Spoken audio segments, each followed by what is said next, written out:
हाल के राजनीतिक हालातों के चलते देहरादून में सीएम पुष्कर सिंह धामी ने वीडियो कॉन्फ्रेंसिंग के जरिए एक समीक्षा बैठक बुलाई, जिसमें सीमा सुरक्षा बल के अधिकारी, मुख्य सचिव, डीजीपी के साथ ही चंपावत, उधम सिंह नगर, चंपावत के डीएम और पुलिस कप्तान जुड़े। उत्तराखंड की सीमा नेपाल से जुड़ी है।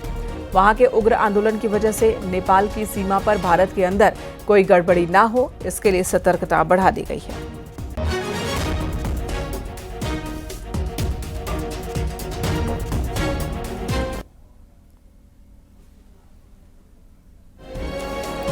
नेपाल में इस वक्त भयंकर हिंसा छिड़ी है और इसी बीच वो जिले जो नेपाल से साझा करते हैं भारत के उत्तराखंड के जिले, वहां पर भी चौकसी बढ़ा दी गई है। उत्तराखंड, उत्तर प्रदेश, बिहार बॉर्डर वाले तमाम इलाकों में चौकसी बढ़ा दी गई है, सतर्कता बढ़ा दी गई है।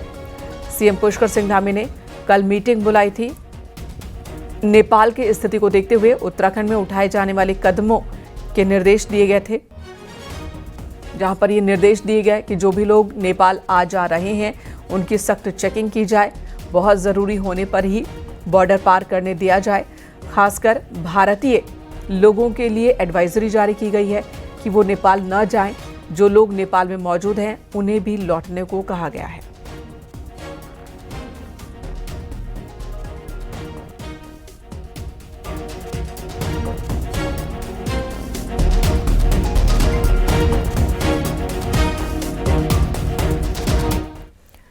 पड़ोसी मुल्क नेपाल में इन दिनों आग लगी है। सोशल मीडिया पर बैन लगाने की से धधकी ये आग राजनीतिक बदलाव तक पहुंच गई और ऐसे में भारतीय सुरक्षा एजेंसियां भी अलर्ट है, खासकर उत्तराखंड में, जहां भारत का 275 किलोमीटर का खुला बॉर्डर नेपाल से सटा है।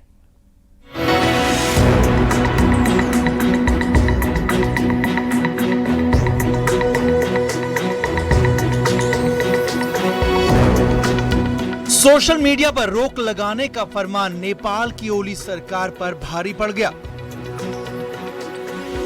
पड़ोसी मुल्क के हालात इस कदर बिगड़ गए हैं कि प्रधानमंत्री ओली को इस्तीफा देना पड़ा है।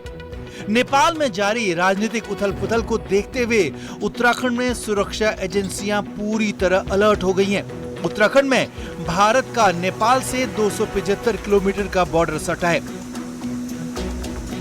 इस इलाके में काली नदी दोनों देशों की सीमाएं तय करती है। ऐसे में लिपुलेख से लेकर यूएस नगर तक पुलिस और एसएसबी चप्पे चप्पे पर तैनात कर दी गई है।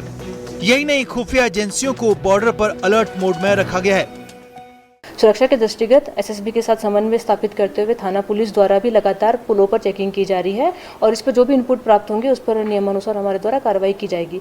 इसके अतिरिक्त जो स्थानीय अभिसूचना इकाई है उसको भी अलर्ट मोड पर रहने हेतु अवगत कराया गया है।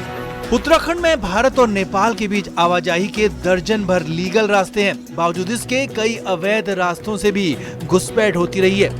ऐसे में सुरक्षा एजेंसियां अवैध रास्तों पर भी नजर बनाए हुए हैं। भारतीय सुरक्षा एजेंसियां नेपाल से आने वालों पर साफ साफ निगाहें बनाए हुए हैं और यही नहीं, नेपाली सुरक्षा बल भी बॉर्डर इलाकों पर चौकस दिख रहे हैं। बदले हुए हालात में जब तक नेपाल की आग शांत नहीं होती, बॉर्डर इलाकों पर भारतीय सुरक्षा एजेंसियों को 24 घंटे चौकन्ना रहना होगा। न्यूज़ 18 के लिए विजयवर्धन उप्रेती की रिपोर्ट। इधर रुड़की के खंजरपुर में बिना लाइसेंस के चल रहे वेनम सेंटर पर दिल्ली से आई पीपल फॉर एनिमल की टीम ने वन विभाग के साथ छापेमारी की। यहां दर्जनों सांप को अवैध तरीके से रखा गया था। लाइसेंस का लंबे समय से रिन्यूअल नहीं हुआ था।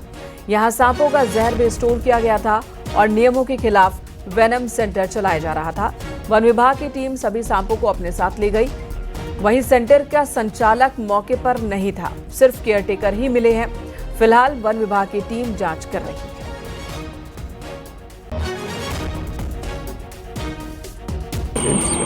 गुप्त सूत्रों से जानकारी मिली थी कि यहाँ रुड़की के अंदर नितिन कुमार नाम का एक व्यक्ति है जो सांपों की तस्करी करता है और सांपों के जहर का व्यापार करता है। जो सांपों का जहर है, जितने भी ये आपके गिरोह हो गए जो रेप पार्टी आयोजित कराते हैं और नशे का और ड्रग्स का व्यापार करते हैं, उन कुछ लोगों को ये सप्लाई करता है, जिसके अंदर एलविश यादव उसके गिरोह के लोगों का नाम भी सामने आया है। अभी जो है मौके पे जो हमको इन्फॉर्मेशन मिली थी कि यहाँ पे एक फैसिलिटी चल रही है कि जिसमें सांप रखे हुए हैं, तो उसके एवज में हम लोग मौके पे आए हैं और हमको सांप बरामद भी हुए हैं, 2 प्रजाति के, कोबरा है और रसल वाइपर है। तो उसके केस में हमने अभी सांपों को अपनी अभिरक्षा में ले लिया, बाकी कार्रवाई हम कर रहे हैं।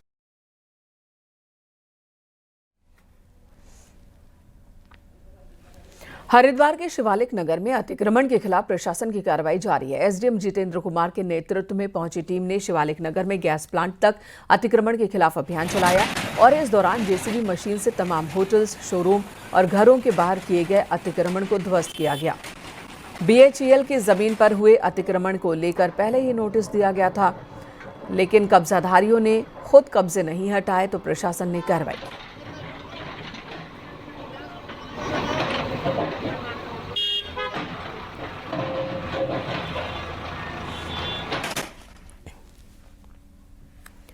और अब बात मौसम की करते हैं। उत्तराखंड में बारिश का दौर एक बार फिर से शुरू होने वाला है। मौसम विभाग ने आज कई जिलों में हल्की बारिश का अलर्ट जारी किया गया। देहरादून, उत्तरकाशी, टिहरी समेत कई जिलों के लिए बारिश का अलर्ट जारी किया गया है।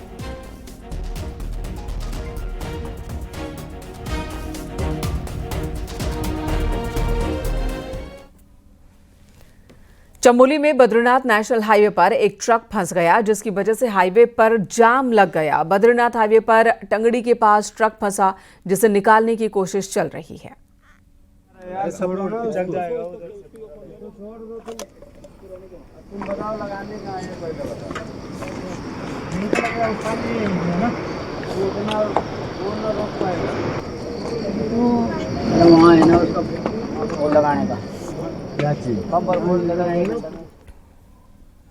खबर उत्तरकाशी से, जहां कई घंटे से बंद गंगोत्री हाईवे बीआरओ ने खोल दिया।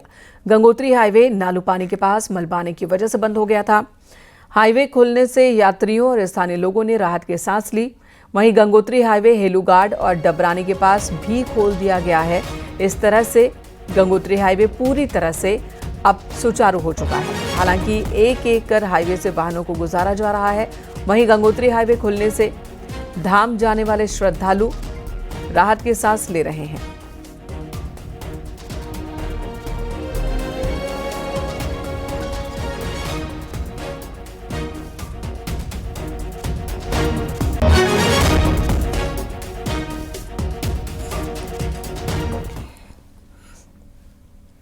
उत्तरकाशी में गंगोत्री हाईवे खुलने के बाद गंगोत्री धाम भी यात्री पहुंचे। 3 दिन से सभी यात्री मार्ग में फंसे हुए थे। मंगलवार को रोड खुलने के बाद ये सभी धाम तक पहुंचे। सभी ने दर्शन किए मां गंगा के, पूजा अर्चना की। आपको बता दें, धराली आपदा के बाद पहली बार गंगोत्री हाईवे पूरी तरह से खुला है, जिसके बाद श्रद्धालु धाम पहुंच रहे हैं।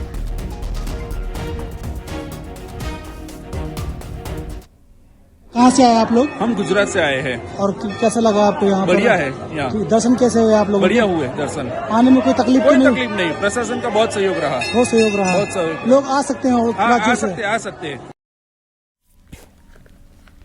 न्यूज 18 ने अल्मोड़ा खैरना हाईवे के क्वारब के पास लैंडस्लाइड की खबर प्रमुखता से दिखाई, जिसके बाद राजनीतिक दलों से लेकर अधिकारियों का स्थलीय निरीक्षण चल रहा है। वो जमीन पर पहुंच रहे हैं, निरीक्षण कर रहे हैं। एनएच के इंजीनियर ने अधिकारियों के साथ क्वारब में हो रहे निर्माण कार्य का जायजा लिया। साथ ही जिन हिस्सों में दरारें आई हैं, उन हिस्से को दोबारा बनाने के साथ ही क्वालिटी पर विशेष ध्यान देने के निर्देश दिए गए हैं, क्योंकि बार बार इसकी क्वालिटी पर ही सवाल उठ रहे हैं। जिस तरह से सुरक्षा दीवार बार बार ढह रही है, और इसी के साथ कई संगठनों ने क्वारब में जल्द ही हाईवे को सभी वाहनों के लिए खोलने की मांग की है। अभी कुछ डिफेक्ट्स कुछ नज़र आ रखे हैं, कुछ को जो हमारे अधिशासी अभियंता हैं उनके द्वारा उसको तोड़ दिया गया है।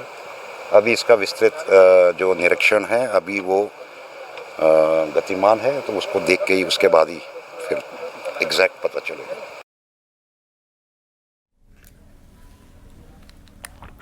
उत्तराखंड के आपदा पीड़ितों के लिए उत्तर प्रदेश के मुख्यमंत्री योगी आदित्यनाथ ने बड़ी मदद भेजी है। उत्तर प्रदेश की ओर से तकरीबन 3800 पैकेट राहत सामग्री उत्तराखंड भेजे गए हैं।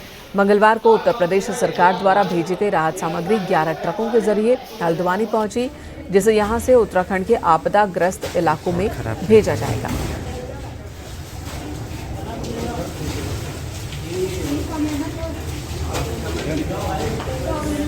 कोई नहीं, मैं दे दूंगा, आप टेंशन क्यों लेते हो।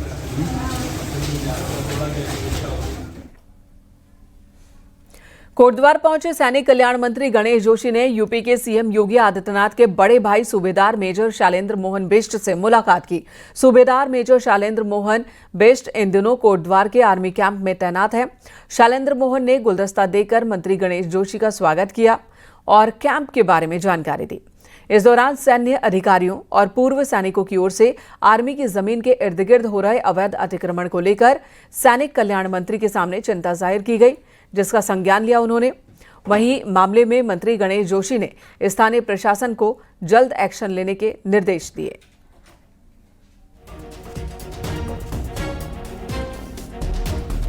नैनीताल जिला पंचायत चुनाव पर निर्णय राज्य निर्वाचन आयोग को लेना है।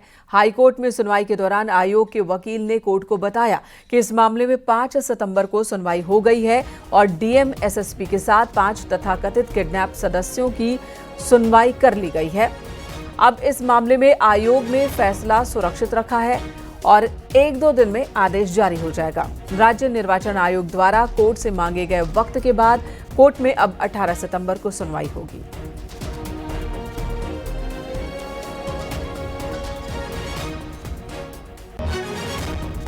कहा गया कि जो पिछली बार इन्होंने शपथ पत्र दिया है उसका हम उत्तर देना चाहते हैं रिजोंडर के रूप में। 2 दिन का समय उन्होंने मांगा है। संयुक्त रूप से आग्रह करने पर माननीय न्यायालय ने इस याचिका में अगली सुनवाई की तिथि 18 सितंबर निर्धारित की है। पौड़ी के थलीसैंण ब्लॉक के कई गांवों में इन दिनों भालू का आतंक बना है। भालू अब तक 1 दर्जन से ज्यादा मवेशियों को मौत के घाट उतार चुका है। गांव की गौशालाओं को तोड़कर भालू हमला करता है। हाल ही में एक गाय पर भालू ने हमला किया और जख्मी कर दिया गाय को। वहीं वन विभाग ने भालू को पकड़ने के लिए पिंजरे लगाए हैं, लेकिन अभी तक सफलता नहीं मिली है और इसी के साथ वन विभाग ने गश्त भी बढ़ा दी है। जो हमारा पेठानी वाला क्षेत्र था उसमें कुछ शिकायतें भी मिली थी और उसमें पिंजरे भी लाके लगा दिए गए हैं। वन विभाग के द्वारा भी लगातार गश्त किया जा रहा है और फिलहाल अभी पिंजरे में वो भालू है या जो भी है वो कैद नहीं हो पाया है, लेकिन तब भी वन विभाग की टीम लगातार वहाँ पे दौरे कर रही है और वहाँ पे गश्त कर रही है और शीघ्र ही इसका समाधान होने की। देहरादून में संकट में आए गिद्धों को बचाने के लिए उत्तराखंड पावर कॉर्पोरेशन लिमिटेड और WWF ने एक बड़ा कदम उठाया है। यहां बिजली की नॉर्मल लाइन को हटाकर इंसुलेटेड वायर बिछा दी गई है, जिससे गिद्धों की मौत तो 0 तक पहुंच गई। साथ ही बिजली विभाग को हर दिन होने वाला 1 करोड़ का घाटा भी खत्म हो गया।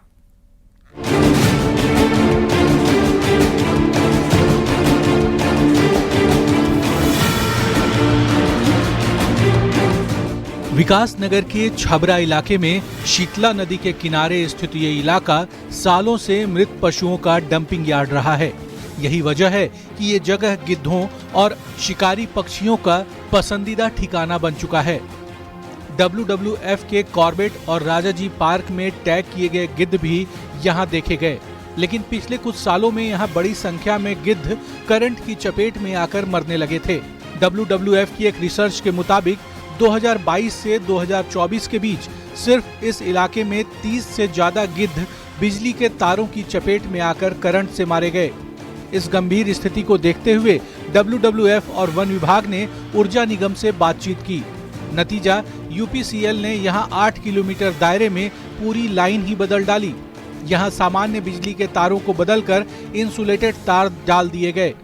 तो इस कार्य कराने के लिए हमने वहां पे जो भी 500 मीटर का स्पैन था उसमें हमारे द्वारा वहाँ पे केबल डाली गई है एवं जिसमें लगभग 60 लाख का लागत आया है। तो इसमें उत्तराखंड पावर कॉर्पोरेशन लिमिटेड के द्वारा विभाग के द्वारा वहाँ पे 500 मीटर स्पैन में केबल डाली गई, जिसके कारण हमारी ट्रिपिंग भी रुक गई है एवं गिद्धों का, वल्चर का, ईगल्स का मरना भी बहुत ही कम, मतलब 0 ही ऑलमोस्ट हो चुका है। इस कदम से सिर्फ गिद्ध ही नहीं बचे बल्कि UPCL को भी बड़ी राहत मिली है।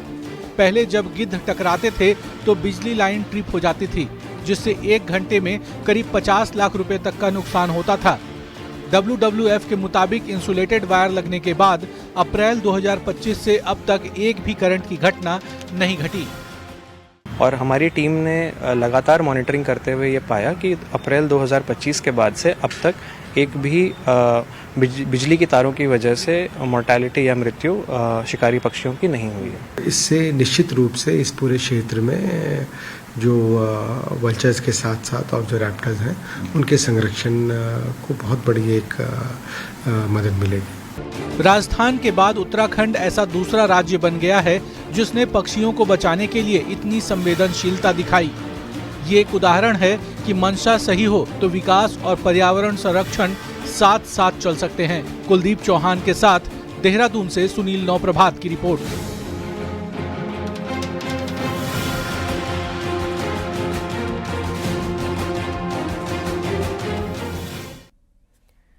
इधर रुड़की में मर्डर का एक ऐसा केस सामने आया है जिसने पुलिस को भी चक्कर में डाल दिया कि कैसे एक अंधे और लंगड़े ने अपने मकान मालिक की हत्या कर दी और फिरौती की 25 लाख की रकम की डिमांड की, लेकिन बाद में पुलिस के हत्थे दोनों ही चढ़ गए।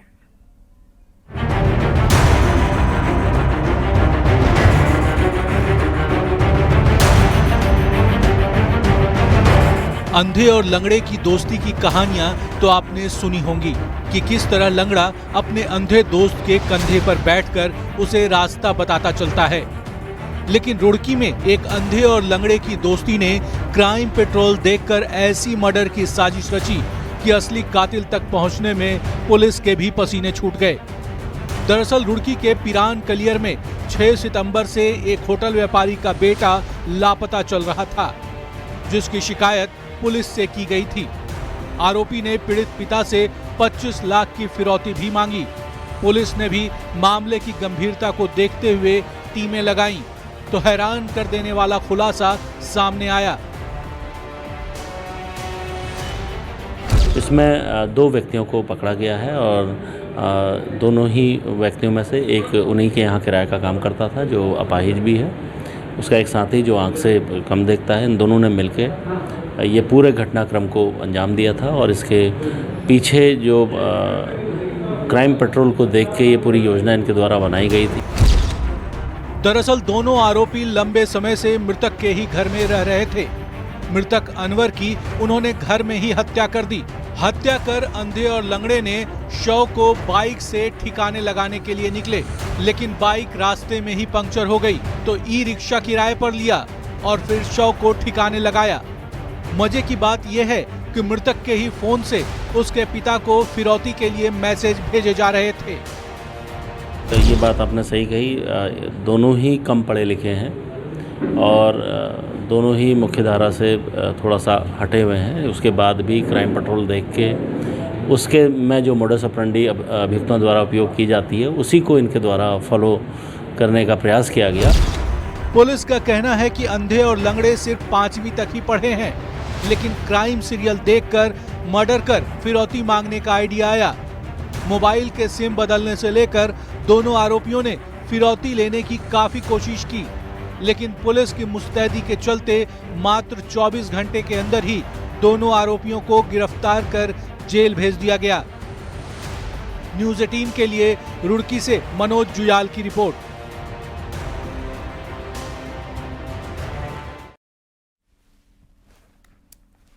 पिथौरागढ़ में पासपोर्ट ऑफिस खुल सकता है। प्रशासन को केंद्र ने जगह मिलने पर पासपोर्ट ऑफिस खोलने पर सहमति जताई है, जिसे देखते हुए डीएम ने अधिकारियों के साथ मुख्य डाकघर और कलेक्ट्रेट में मौजूद पोस्ट ऑफिस का निरीक्षण किया। डीएम ने बताया कि मुख्य डाकघर के पार्किंग स्थल पर पासपोर्ट ऑफिस बनाया जाएगा। जब तक ऑफिस तैयार नहीं होता है तब तक कलेक्ट्रेट के पोस्ट ऑफिस से पासपोर्ट बनाने का काम चलता रहेगा। हम लोगों ने चिन्हित करी है हेड पोस्ट ऑफिस पे जो पार्किंग वाला एरिया है उसमें एक एरिया है जिसको हम रिकंस्ट्रक्शन उसमें करके वहाँ पर बना सकते हैं। एक हमने कलेक्ट्रेट में भी अस्थायी तौर पर जब तक वहाँ हेड पोस्ट ऑफिस में होता है तो कलेक्ट्रेट में जो हमारा पोस्ट ऑफिस है उसके पास में भी कुछ कक्षों का निर्धारण किया है। पहाड़ में इन दिनों बारिश से थोड़ी राहत मिली है और इसी के साथ बद्रीनाथ धाम की यात्रा में एक बार फिर रौनक लौट आई है।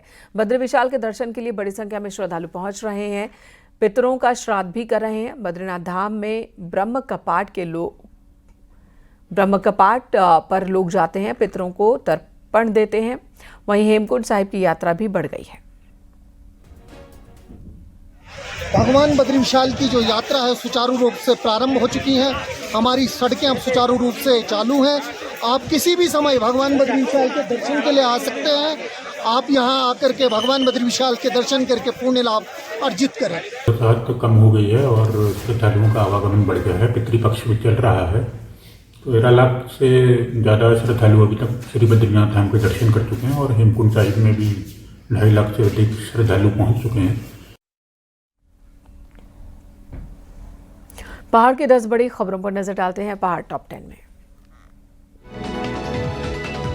उत्तरकाशी के पुरोला में नदी के तेज बहाव में नहाते दिखे लड़के। बारिश के बाद नदियों का जलस्तर बढ़ने से हो सकता है बड़ा हादसा। चेतावनी के बाद भी जान जोखिम में डाल रहे युवा। रुड़की के सोनाली पार्क के पास गंगनहर में डूब रहे एक शख्स को स्थानीय युवक ने बाहर निकाला। इलाज के लिए अस्पताल में भर्ती करवाया। रामनगर पुलिस ने स्मैक के साथ एक तस्कर को गिरफ्तार किया। इसके पास से तकरीबन 4 ग्राम स्मैक बरामद की गई। अल्मोड़ा पुलिस ने 700 ग्राम चरस के साथ एक तस्कर को गिरफ्तार किया जो चरस लेकर हरियाणा जाने की फिराक में था। उत्तरकाशी में गुर्जर और छात्रों के बीच जमकर मारपीट हुई है जिसमें कई छात्र दोनों तरफ से लोग जख्मी हुए। दोनों ने एक दूसरे के खिलाफ शिकायत की। रामनगर में साइबर ठगी और धोखाधड़ी के 2 मामले सामने आए हैं। पुलिस ने जांच शुरू कर दी है। ठगों ने 4 लाख से ज्यादा की ठगी की। रुद्रप्रयाग के बजीरा वार्ड से नवनिर्वाचित जिला पंचायत सदस्य विमला बोटोला का निधन हो गया। लंबे वक्त से वो बीमार चल रही थी। कांग्रेस अपने जिला अध्यक्षों के चयन के लिए फीडबैक ले रही है। हरिद्वार के गैंडी खाता में ऑब्जर्वर्स जी राजू रुद्रा ने लोगों से संवाद किया। चमोली के कर्णप्रयाग में राजकीय महाविद्यालय में हिमालय दिवस का कार्यक्रम आयोजित किया गया। बच्चों को दिलाई गई हिमालय को बचाने की शपथ। पीएम मोदी के जन्मदिन 17 सितंबर से 2 अक्टूबर तक स्वास्थ्य विभाग विशेष पखवाड़ा चलाएगा जिसमें सभी सरकारी अस्पतालों में हेल्थ कैंप आयोजित किए जाएंगे।